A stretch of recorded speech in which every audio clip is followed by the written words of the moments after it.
But you're making it very, very difficult for me.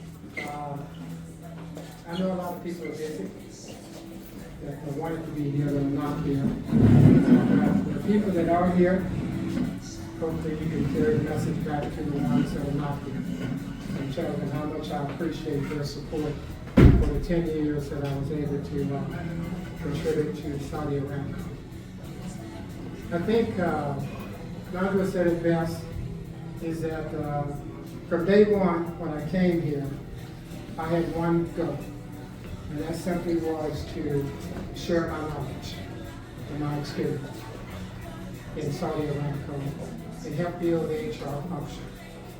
I asked Robert Sagat, and first I asked the recruiter, why is Saudi Aramco recruiting HR people from outside? And he said simply, they need help in building the HR function within the kingdom. So all the things that Khalid talked about, certification, building the HR knowledge base, giving people challenging assignments, giving them the responsibility, and also, as Mr. Bergan said, being a strategic business partner. There were approximately 82 HR expats that came when I came. And in 2020 or 2021, there were only 6 left. And the rest, in the first 6 months, I think maybe 20 to 30 of those expats left.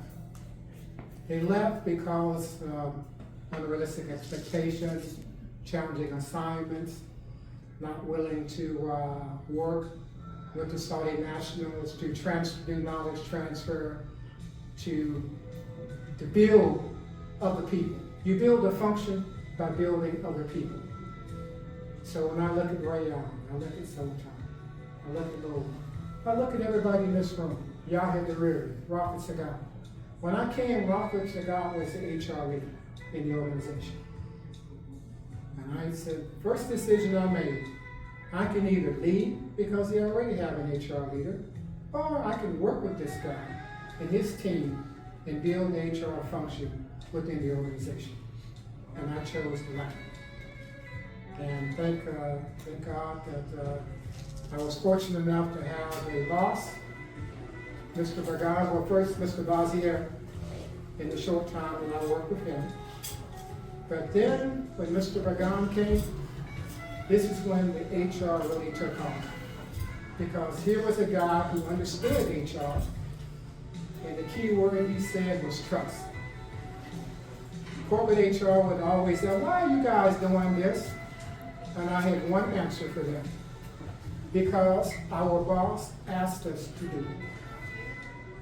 And if you have the skill set, if it's within your skill set to meet the expectation or the request from your boss, then you do it. If it's not, then you find out who can and work with them.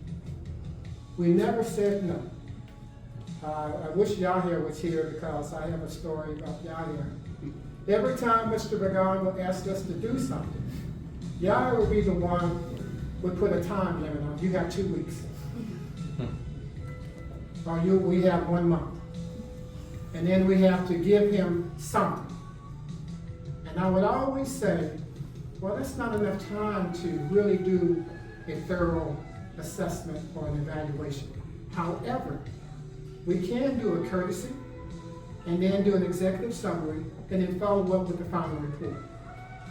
Every project that was talked about today would not have been possible without the people in this room and the people that are not here.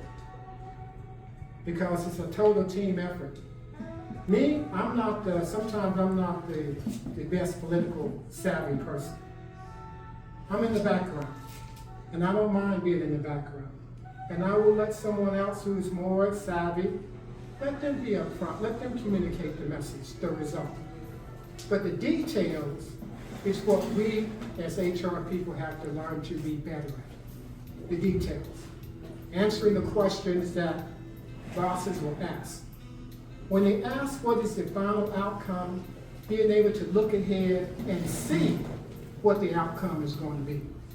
because you should already have a general idea what the outcome is going to look like when you start that project. I remember Mr. Gunami asked us about Jetta, the success rate. And he gave us two conditions. He said, one, I need at least 80%. And I said, sir, based upon our assessment and risk analysis, we should be in the neighborhood of 85 to 90%. And he said, are you sure? And I said, yes, sir. Because we've done the work. The second one, he said, was, I don't want you to terminate anybody. It's easy to apply the law. It's easy to say, if you don't do this, this is what's going to happen. But if you work with people and you try to help them understand the reason why, or you find out what's important to that person, that individual, not the group, because, face it, these are human beings and they're people decisions that people are having to make about themselves, about their career, about their family. So as HR, we have to step back and put ourselves in that person's situation. And then tailor a message for that individual if we want to get them to do what we would like for them to do. At the end of the day, Howlett, all of our projects, just FYI, we're 95% and above. What was the company average? 33%. Good job, good job. So with that, I say thank you all for your support.